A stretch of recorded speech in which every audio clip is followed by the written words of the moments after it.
지금부터 우리가 그리스도께서 하신 말씀에 관하여 차분하게 들어가 보기를 원합니다. 본문을 보십시오. 오늘 본문은 주님께서 승천하시기 전에 약 500여 명의 그 제자 가운데 마지막으로 남기신 지상명령입니다. 지금 그 영화에는 그 12제자를 중심으로 해서 불과 몇십 명밖에 안 되는 제자가 등장하는 걸로 아마 그 감독이 그렇게 생각한 것 같은데 그거는 성경에 대한 이해가 조금 부족한 것 같고요. 사도행전을 보면 사도행전 1장에 보면 여러분 기억하시다시피 500여 명의 제자들이 주님 승천하실 때 있었죠. 그 사도 바울이 말씀을 했죠. 제가 1장이 아니라 나중에 우리 사도 바울께서 이렇게 강증을 하고 있는 거죠. 그래서 이제 본문을 한번 보면은 이 많은 분들이 이 본문의 말씀들을 전도 선교에 사명을 주신 것에만 초점을 맞추는 그런 경향이 있습니다. 예수께서 말씀하신 의도가 전도와 선교의 사명에 대한 그 코미트먼트, 즉 위임 명령은 맞습니다. 그러나 그 명령에는 영원한 생명과 관련한 더 중요한 핵심 가치가 담겨져 있습니다. 오늘 우리는 그것을 강하여 깊은 깨달음을 얻고 서로 은혜를 나누기를 원합니다. 먼저 18절에서는 하늘과 땅, 즉 천국과 이 세상을 다스리는 왕의 유형을 가지고 19절에서는 모든 민족을 제자로 삼은 후, 그리고 20절에서는 그리스도께서 명령하셨던 그 모든 것을 지키기 위하여 가르치라고 말씀하십니다. 특별히 그 20절을 좀 더 구체적으로 살펴보면 다음과 같습니다.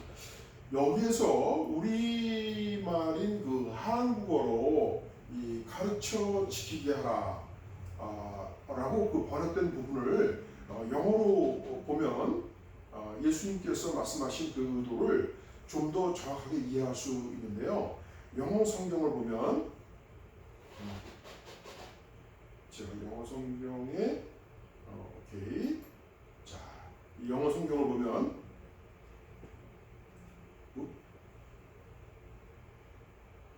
이 헬라어가 여기가 좀 많이 깨졌는데 어쩔 수 없네요. 예. 지금 이건 헬라어인데 여기서 지금 이게 컴퓨터상에 문제가 있어가지고 지금 깨졌네요. 오케이, 이건 그냥 넘어가고. 근데 여기 보면은 가르쳐 지키게 하라 이렇게 되어 있는데 우리 영어 성경에 보면 teaching them to observe all that I have commanded you.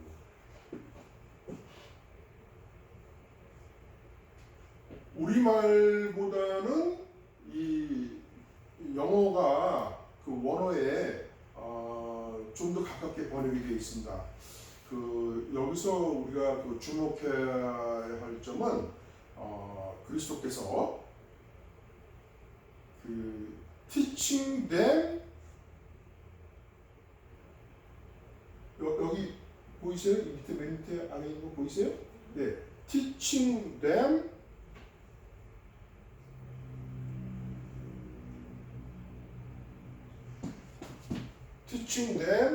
all that I have commanded you. 이렇게 하지 않으셨어요. 위에 문장하고 아래 문장을 비교해 보시면은, 그렇죠? 다르죠? 그러니까 여기 문장은 이 지금 성경에 나와 있는 문장에서는 to observe가 있어요. 그렇죠? 이게 이제 이게 이 원어를 거의 그대로 그 원어의 의미에 가깝게 번역을 한 것입니다. 그러니까 제가 드리는 말씀은 우리 한국말만 보면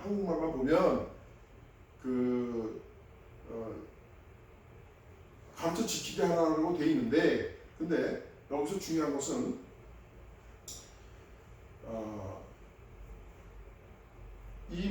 여기서 우리 주님께서 말씀하실 때 내가 말한 것들을, 내가 명령하는 것들을 가르쳐라 라고 하지 않으시고 가르쳐 지키게 하라 이렇게 말씀하셨다는 것입니다.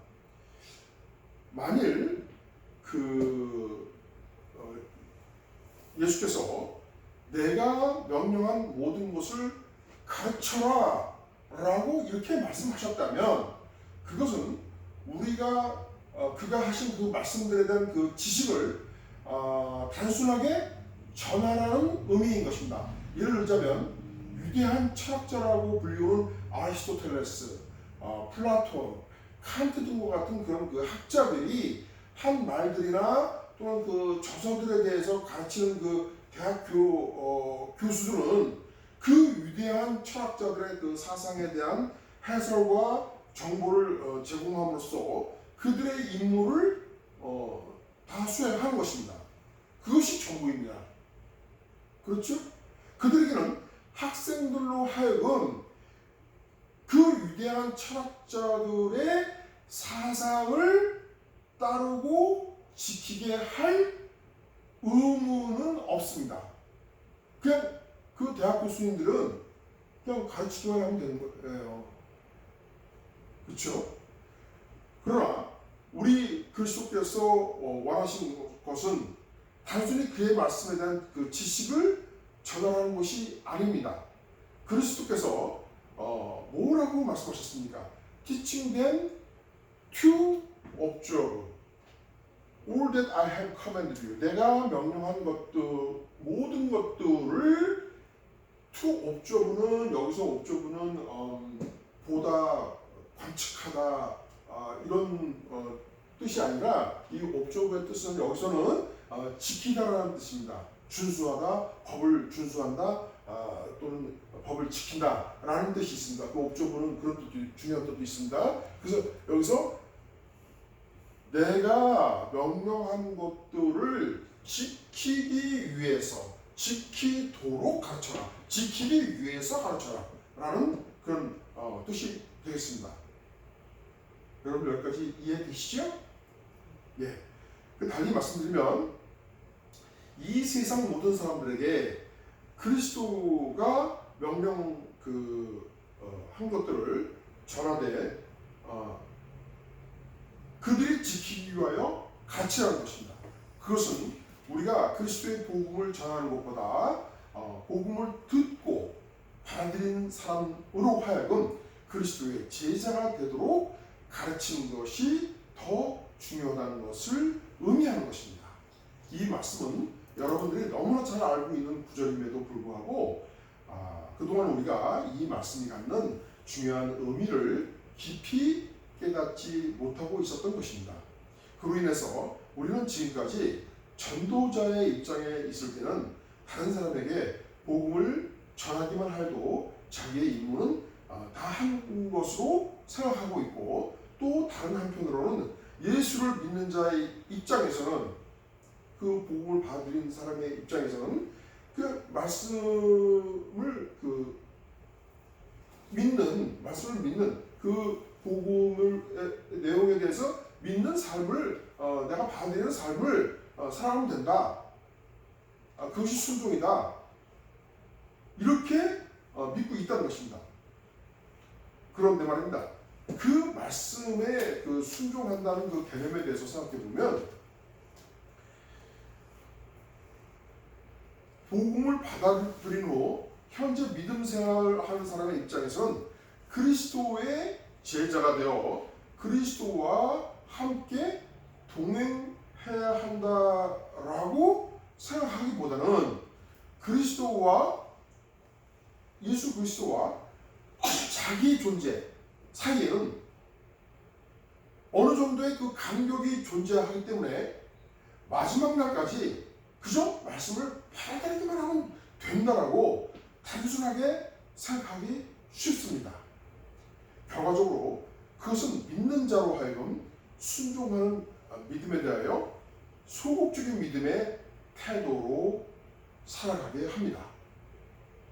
그래서 믿는 자가 실제 삶 속에서 말씀을 듣거나 생각날 때만 자기가 그 말씀에 순종해야만 한다는 것을 비로소 기억해냅니다. 그로 인해서 어떤 경우에는 그리스도의 말씀에 순종하지만 다른 어떤 경우에는 자기가 원하는 방향으로 살아갑니다.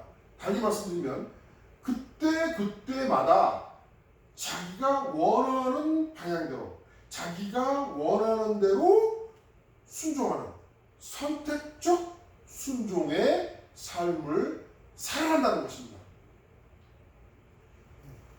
여러분은 어떻습니까? 제 말씀에 어느 정도 공감하지 않으시나요? 그러나 아까 우리가 살펴본 바와 같이 그리스도께서 하신 말씀들은 모두 명령이라는 것입니다. 본문 20절을 다시 보겠습니다. 내가 너에게 분부한 모든 것을 가르쳐 지키게 하라. 여기서 한국어로 분부한 이렇게 그리고 영어로 have commanded 라고 번역된 이 단어의 그 헬라어 원어는 내가 명령했던 내가 명령하였던의 뜻입니다. 우리 말보다는 그 분부한 이렇게 번역 우리말에 번역이 되는데 우리말보다는 영어가 좀 더 그 원어의 의미를 잘 살린 그런 번역인데요. 이 말씀에 따르면 그리스도께서 하신 말씀들이 모두 지켜야 할 명령이라는 것입니다. 이 말씀에서 우리가 알 수 있는 것은 그리스도께서 우리에게 주신 그 큰 사명은 복음을 받아들이는 사람들로 하여금 그리스도께서 하신 그 모든 명령들을 지키게 하기 위해서 가르치라는 것입니다. 그것은 우리가 전도하는 목적이 복음을 받아들인 사람으로 하여금 그리스도의 명령들을 지키게 하기 위함이라는 것입니다. 그러면 그 명령들을 지켜야 할 대상은 누구입니까? 19절을 보십시오. 모든 민족을 제자로 삼아 아버지와 아들과 성령의 이름으로 세례를 베풀고 라고 말씀한 것으로 보아서 제자가 된 그런 사람들입니다. 여기서 물론 모든 민족을 제자로 삼으라고 했다고 해서 이 세상 모든 사람들을 제자로 삼으라는 말씀은 아닙니다. 이 말씀의 의미는 이스라엘 백성들뿐만 아니라 모든 민족, 모든 사람들을 대상으로 먼저 그리스도의 가르침을 전하라는 것입니다. 그런 후에 그리스도의 가르침인 그리스도의 복음을 그리스도의 복음의 그 말씀들을 받아들인 사람들을 제자로 삼으라는 의미입니다. 바로 그 제자가 된 사람들이 그리스도의 명령을 지켜야 할 대상들인 것입니다. 그러므로 단순히 복음만을 전하는 것이 아니라 복음을 받아들인 사람으로 하여금 그리스도의 제자의 삶을 살도록 가르치라는 것입니다. 그렇게 하기 위해서는 복음을 전하는 사람이 먼저 제자가 되어야 하고 다른 사람에게 복음의 빛을 전하는 자답게 빛의 존재로 살아가라는 것이 이 말씀 속에 담겨져 있는 것입니다. 바로 그것이 예수 그리스도께서 이 말씀을 하신 그 의도의 핵심입니다.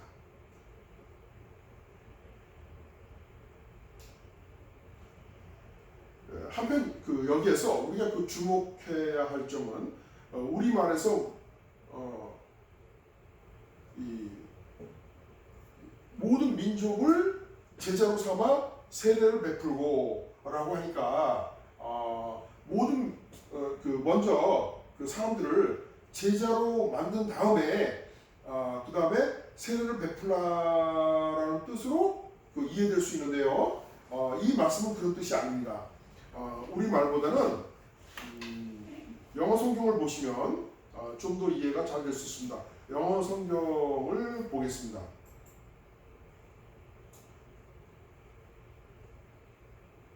영어 성경을 보시면 Go therefore and make disciples of all nations, baptizing them in the name of the Father and of the Son and of the Holy Spirit. 이렇게 있는데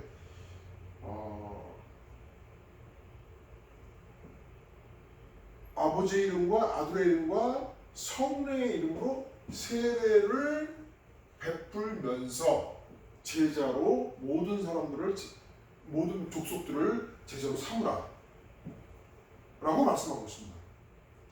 그러니까 이 말씀은 세례를 받는 순간 그 믿는 자가, 복음을 받아들인 자가 제자가 된다는 것을 의미하는 것입니다. 다시 말씀드리면 예수의 이름으로 세례를 받는다는 그 의미는 세례를 받는 자로서 예수의 제자가 되겠다는 의지를 하나님과 세상에 천명, 공헌하는 것을 의미하는 것입니다. 따라서 이 19절에서 여기 이제 19절 그리스도께서 말씀하시고자 하는 바는 모든 사람들을 대상으로 그리스도의 복음을 전하되 그 믿고 받아들이는 사람에게는 세례를 베풀고 동시에 그가 그리스도의 말씀을 지키기 위하여 가르치라는 것입니다. 그렇다면 예수 그리스도를 믿고 세례를 받는 것은 그리스도의 명령을 지키는 제자가 된다는 것을 의미한다는 말씀입니다. 즉 어떤 사람이 예수 그리스도를 믿고 세례를 받았다면 그때부터 그는 예수 그리스도의 명령을 지키는 제자의 삶을 살아가야 한다는 것입니다. 그렇죠? 여러분, 제 말씀에 동의하십니까? 네.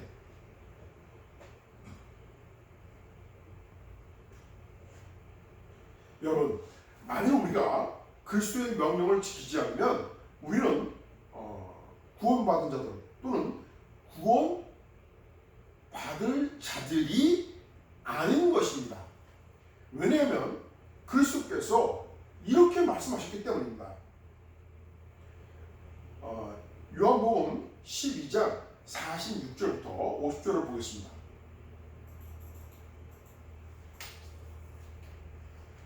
나는 빛으로 세상에 왔으니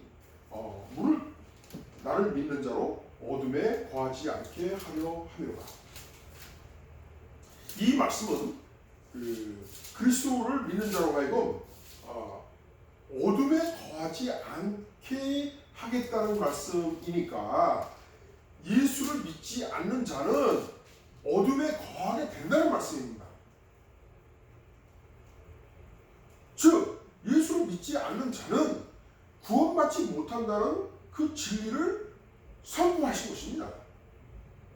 그 다음에 47절을 보면 사람이 내 말을 듣고 지키지 아니할지라도 내가 그를 심판하지 아니하노라. 내가 온 것은 세상을 심판하려 함이 아니요 세상을 구원하려 합니다.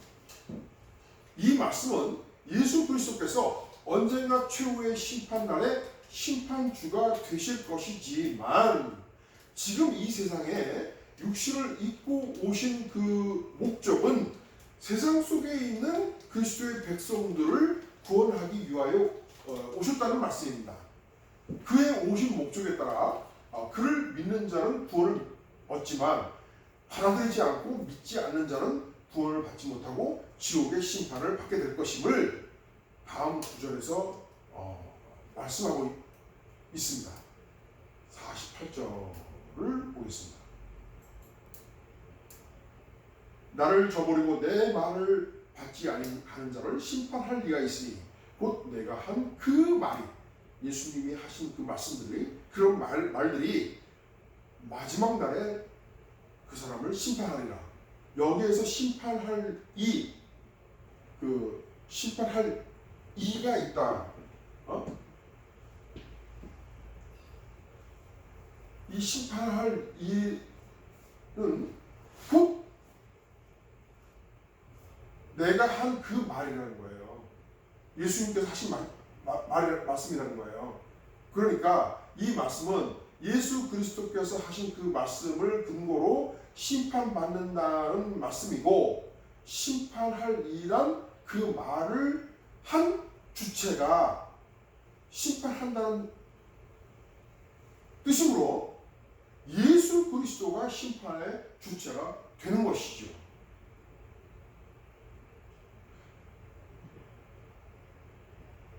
그 다음에 49절을 보면 내가 내 자유로 말한 것이 아니요 나를 보내시는 아버지께서 내가 말할 것과 이룰 것을 친히 명령하여 주셨으니, 여기에서 그리스도께서는 그의 하신 말씀들이 모두 하나님의 명령이라고 말씀하십니다. 그 다음에 50절에서는 나는 그의 명령이 영생인 줄 아노라. 그러니까 지금 예수님이 말씀하시는 것들은 자기 입이대로 이렇게 말씀하시는 게 아니라 하나님의 명령에 따라서 지금 말씀하신다라고 말씀하시는 거예요. 근데 그 하나님의 명령에 따라서 말씀하고 계시는데, 그 명령은 영생이라고 지금 말씀하시는 겁니다. 그러므로 내가 이럴 것은 내 아버지께서 내게 말씀하신 그대로니라 하시니라. 자, 여기에서 그리스도께서 말씀하시기를 그가 하신 말씀들은 그 하나님의 명령인데 그 명령이 영생이라고 선포하십니다. 그것은 그리스도의 말씀들이 영생임을 의미하는 것이고, 그의 말씀을 듣고 지키는 자가 영생을 얻는다는 것을 의미합니다. 따라서 그리스도의 말씀을 듣고 지키는 자는 구원을 받는 것이지만, 그의 말씀을 지키지 않는 자는 구원을 받지 못한다는 것을 의미하는 것입니다. 그래서 이 말씀은 말씀을 지키는 어떤 행위를 통해서 구원을 받는다는 의미가 아닙니다. 다시 말씀드리면, 말씀을 지키지 않는 자는 처음부터 버려온 자라는 의미입니다. 버려진 자라는 의미입니다. 또 다른 말로 표현하면 처음부터 선택된 하나님의 백성이 아니라는 것입니다. 왜냐하면 하나님의 은혜로 선택된 백성에 대해서는 믿음을 선물로 주실 뿐만 아니라 또한 선물로 주신 성령께서 그를 믿는 자를, 믿음으로 받아들인 자를 선한 길로 인도하시기 때문입니다. 다시 말씀드리면 근본적으로 하나님으로부터 선택받은 자는 성령의 인도하심을 받기 때문에 그는 그리스도의 제자가 되는 세례를 받게 되고, 그리스도의 말씀을 지키게 됨으로써 스스로 그리고 성령에 의하여 구원받은 자임을 증명한다는 것입니다. 여러분 동의하시죠? 네. 이와 관련해서 사도 바울은 빌립보서 1장 6절에서 너희 안에서 착한 일을 선한 일을 시작하신 이가 하나님께서 시작하신 일을 하나님께서 그리스도 예수의 날까지, 예수님이 다시 오시는 날, 심판의 날, 재림의 날, 바로 그날까지 이루어 가실 줄을 내가 확신하노라 라고 이렇게 말씀하고 있고, 사도 바울이 2장 13절에서는 너희 안에서 행하시는 일은 하나님이시니, 하나님의 영이 일하시죠. 성령님이 일하시는데 그 하나님께서 당신의 기쁘신 뜻을 위하여 너희에게 소원을 두고, 그가 구원에 이르기를 소원을 두고 행하게 하시나니, 하나님께서 역사하신다는 겁니다. 이렇게 말씀하고 있습니다. 그가 그렇게 말씀함으로써, 이 사도 바울이 이렇게 말씀함으로써 하나님의 영이시며 그 그리스도의 영이신 성령님께서 구원받은 자를 구원의 마지막 날까지 인도하고 계신다는 것을 우리로 하여금 확신을 갖게 하고 있습니다. 이렇게 성령의 역사하심에 의해서 인도된 자들은 그들의 내면적 그 실존의 모습이 변화할 수밖에 없습니다. 변화될 수밖에 없습니다. 성령님께서 그들의 내면적 실존을 변화시키시기 때문입니다. 내면적 그 실존이란 인간의 삶 속에서 각기 다른 상황에 대하여 반응하는 사고방식을, 자기의 어떤 그 사고방식을 포함한 내면의 의식과 태도라고 제가 지난 시간에 말씀드렸죠. 다시 말씀드리면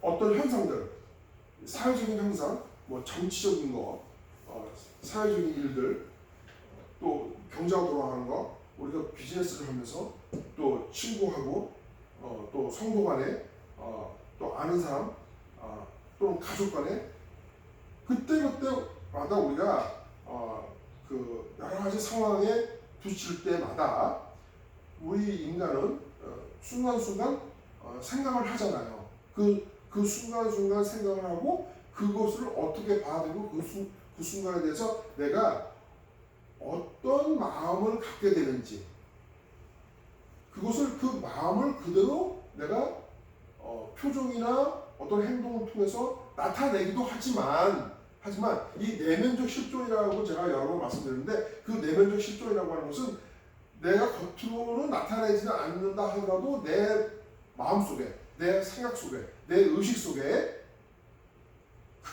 그것을 받아들이는 나의 어떤 그 태도가 있잖아요. 내 마음이라는 게 있잖아요. 그렇죠? 그 마음의 태도, 우리가 부딪히는 어떤 상황에, 우리의 삶 속에서 어떤 상황마다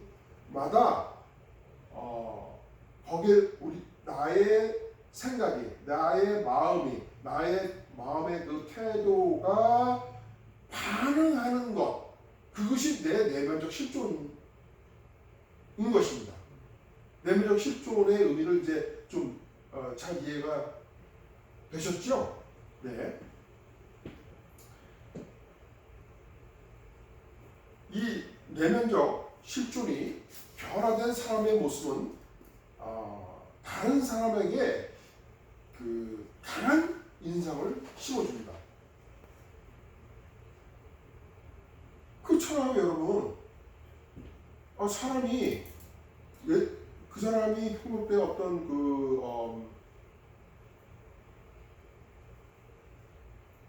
그 사람의 어떤 독특한 모습, 그 사람의 스타일, 그 사람의 성품, 그 사람 성격, 그 사람의 기질, 내가 알고 있어.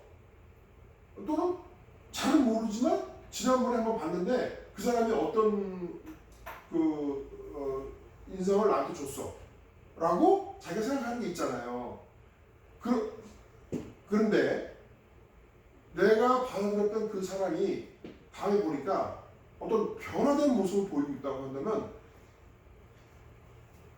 그거는, 그 변화된 모습은 다른 사람들에게 강한 인상을 심어줄 수밖에 없다는 것입니다.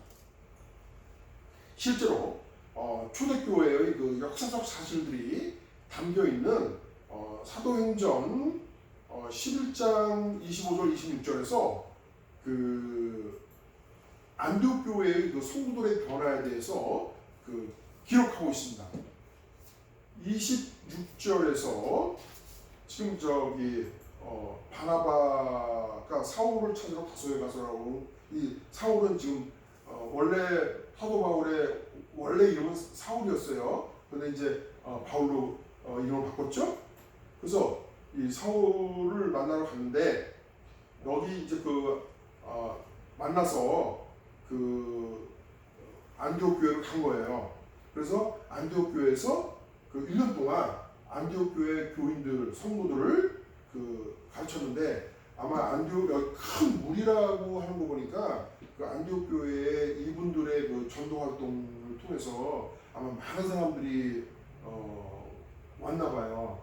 교회가 뭐 정확하게는 모르겠지만 뭐 10명, 20명이 아니라 아마 큰 무리라고 이게 굳이 이렇게 표현한 걸로 봐서는 뭐 100명 또는 200명, 몇백 명 뭐 이런 무리이지 않을까 이렇게 우리가 생각해 볼 수 있는데요.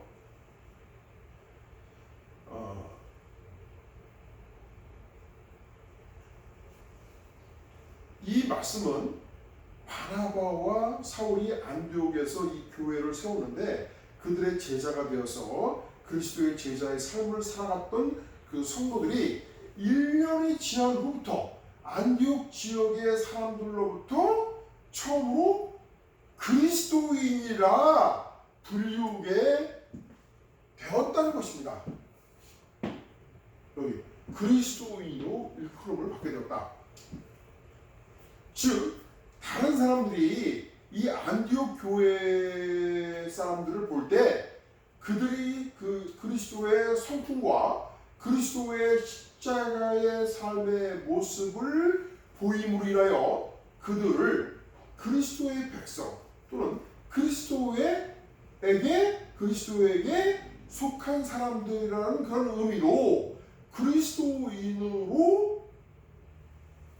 불렸다는 것입니다. 그러니까 그리스도인이라고 불렀던 것입니다.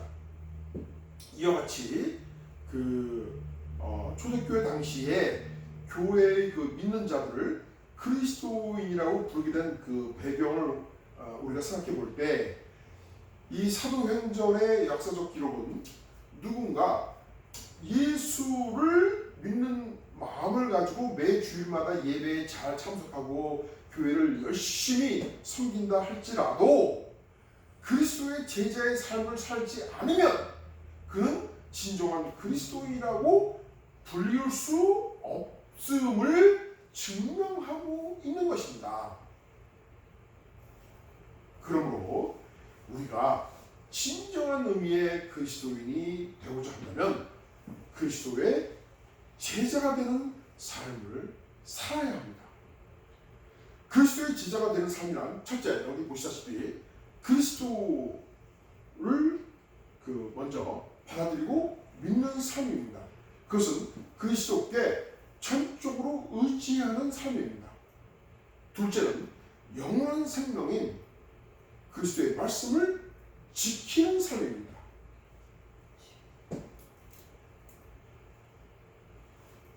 믿음의 성도는 우리가 막연하게 믿기만 하면 그리스도인이 되는 것이 아니라 그리스도의 말씀을 지키는 자로서 그리스도의 제자의 삶을 사는 것만이 진정한 그리스도인이 되는 것임을 깊이 깨달으십시다. 그리하여 그리스도의 말씀을 지키는 삶을 살아감으로써 우리 모두가 영원한 생명을 얻게 되기를 주님의 이름으로 축원합니다. 우리 이제 주께서 초대하시는 그 만찬에 우리가 참여하도록 하겠습니다.